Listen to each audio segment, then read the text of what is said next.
Hello, मेरा नाम मानसी है और आज हम डीपीएसपी के बारे में कुछ ऐसी ट्रिक्स जानेंगे जिन्हें केवल आपको इस वीडियो को देखते ही देखते ऐसा लर्न हो जाएगा जिन्हें आपको दोबारा कभी रिवाइज करने की ज़रूरत नहीं पड़ेगी। हाँ, एक बार दोबारा देख ज़रूर लेना इन्हें, क्योंकि कुछ ऐसी ट्रिक्स है जिन्हें आप बस बोलते रहेंगे वो आपको याद होती रहेंगी। ओके, सो आज हम डीपीएसपीज़ के बारे में बात कर रहे हैं। तो डीपीएसपी हमारे कॉन्स्टिट्यूशन के पार्ट 4 में आती है, जो कि 36 to 51 आर्टिकल के अंडर कवर होती है।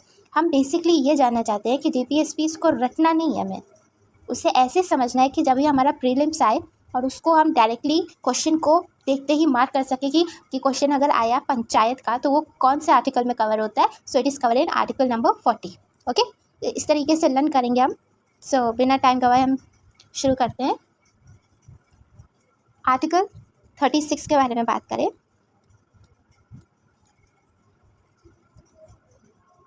थर्टी सिक्स ये पहले ही बता देता है, डीपीएसपीज़ हमारी directive principles of the state policy पहले बता देती है कि इसकी स्टेट की जो डेफिनेशन है, सॉरी थोड़ा मेसी हो गया, स्टेट की जो डेफिनेशन है एसटी, स्टेट की डेफिनेशन ये डिफाइन करता है, जो कि हमारे आर्टिकल 12 में कवर है।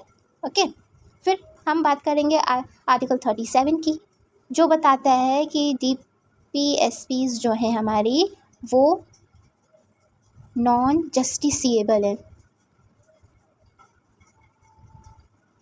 ओके, इनसे हमारा ज़्यादा कोई लेना देना नहीं, लेकिन फिर भी हम पढ़ रहे हैं इनको क्योंकि ये आर्टिकल में कवर हो रहे हैं, इसलिए एक बार देखना ज़रूरी है। जो आर्टिकल नंबर 37 कह रहा है कि नॉन जस्टिसिएबल है। प्रीलिम्स ये क्वेश्चन एक बार आया भी है, मुझे याद नहीं है कौन से ईयर में आया है, बट मैंने PYQ में इन्हें देखा हुआ है।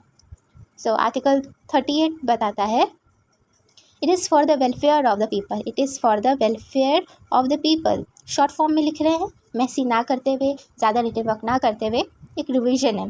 तो आर्टिकल 36 to 51 ये कवर करते हैं डीपीएसपी, जिसमें से आर्टिकल 36 कहता है कि ये स्टेट की डेफिनेशन इन्होंने दे दी है, जो कि आर्टिकल नंबर 12 से रिलेटेड है। ओके, आर्टिकल 37 बताता है डीपीएसपीज़ आर नॉन जस्टिसिएबल, पहले ही बता दिया कि ये आर्टिकल नॉन जस्टिसिएबल है।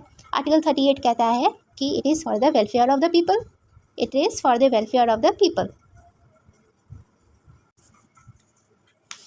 ओके, आर्टिकल 38 कहता है it is for the welfare of the people. फिर आर्टिकल 39 क्या कहता है? 39 कहता है lower division clerk primary health centre. इसका क्या मतलब हुआ? Lower division clerk primary health centre, L का मतलब होता है लाइवलीहुड, टी का मतलब होता है डिस्ट्रीब्यूशन, डी से मतलब होता है distribution, C for concentration, P for pay, H for health and C for children. तो लोअर डिवीजन क्लर्क गया primary health centre. So easy, हमको क्या लर्न करना है? Lower division clerk primary health centre.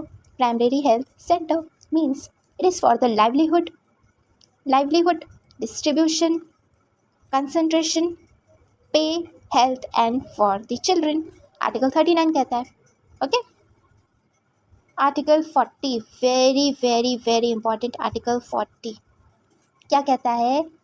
जब 4 लोग होंगे तो कहते नहीं 4 लोग खड़े हैं तो पंचायत कर रहे हैं, 4 लोग खड़े हैं तो वो पंचायत कर रहे हैं। So it is related to panchayat. Panchayat, it is related to panchayat. कहते नहीं ये 4 लोग खड़े हुए हैं, पता नहीं क्या बातें कर रहे हैं। सो पंचायत कर रहे हैं। क्या कर रहे हैं? 4 लोग 40 है पंचायत कर रहे हैं, 4 लोग 40 है पंचायत कर रहे हैं, 4 लोग 40 है मतलब पंचायत कर रहे हैं आपस में। 4 लोग क्या कर रहे हैं? पंचायत कर रहे हैं आपस में। 4 लोग क्या कर रहे हैं? पंचायत कर रहे हैं आपस में।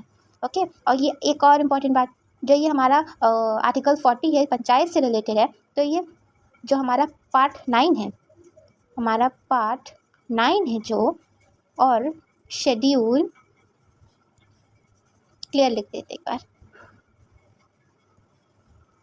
पार्ट 9 में आता है और शेड्यूल 11 में आता है। ओके, पार्ट 9 में आता है और शेड्यूल 11 में आता है। क्या? पंचायती राज। एक और बार रिवाइज कर लेते हैं। हमने पढ़ा DPSPs directive principles of the state policy, जो कि कवर होता है under the part 4 36 to 51। Article 36 कहता है स्टेट की डेफिनेशन डिफाइन कर दी गई है। 37 कहता है कि DPSPs आर नॉन जस्टिसिएबल। 37 कहता है, पहले ही बता दिया उसने कि ये नॉन जस्टिसिएबल है। आर्टिकल 38 कहता है, क्या कहता है कि it is for the welfare of the people, it is for the welfare of the people.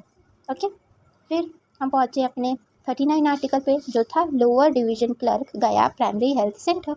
Lower division clerk गया प्राइमरी हेल्थ सेंटर। एल से लाइवलीहुड, डी से डिस्ट्रीब्यूशन, सी से कंसल्टेशन, पी से हमारा पे, एच से हेल्थ, सी से चिल्ड्रन। ओके, 4 से 40, 40 4 लोग खड़े हैं तो पंचायत कर रहे हैं, 4 लोग खड़े हैं तो पंचायत कर रहे हैं। और ये पंचायत हमारा कौन से शेड्यूल में कवर होता है, तो इट इज़ कवर अंडर 11। याद है ना, टीयर्स ऑफ ऑल्ड PM। तो ये हमारा कौन से शेड्यूल में आ रहा है, 11 शेड्यूल एंड पार्ट 9 में आ रहा है। तो ये 40 तक कवर हो गए। अब हम बात करेंगे 41 के बारे में। 41 कहता है 4 और 1। क्या दिख रहा है आपको, 4 और 1। ये 4 1 क्या है, 4 1 कह रहा है कि चारों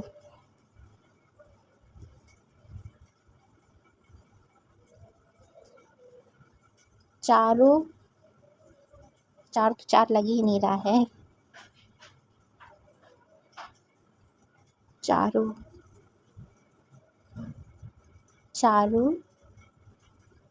दिन एक करके वर्क एंड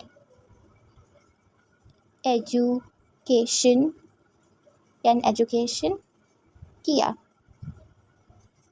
क्या किया, वर्क एंड एजुकेशन किया। 41 क्या कहता है, क्या आपको दिख रहा है, 41 4 और 1, यानी चारों दिन एक करके वर्क एंड एजुकेशन किया। क्या किया, वर्क एंड एजुकेशन किया। तो ये आर्टिकल 41 कहता है हमारा वर्क एंड एजुकेशन से रिलेटेड। क्या कहता है, वर्क एंड एजुकेशन से रिलेटेड 4 और 1। क्या किया, चारों दिन एक करके वर्क एंड एजुकेशन किया। अब हम बढ़ते हैं हमारे 42 आर्टिकल की तरफ। कितना मैसी हो रहा है।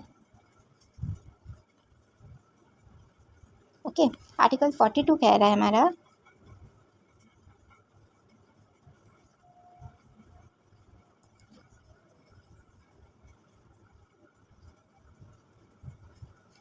आर्टिकल 42 कहता है, इसको तो इसकी कोई ट्रिक नहीं है फिलहाल, ऐसे ही आपको याद करना पड़ेगा।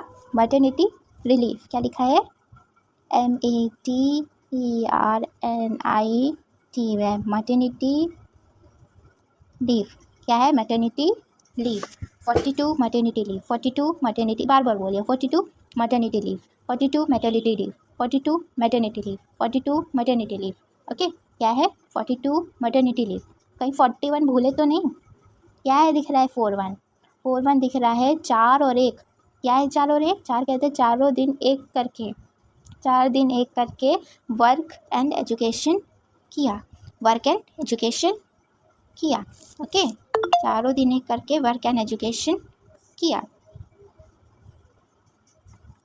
तो 42 कहता है हमारा वर्क, मुझको लगा स्वीटी आ गई।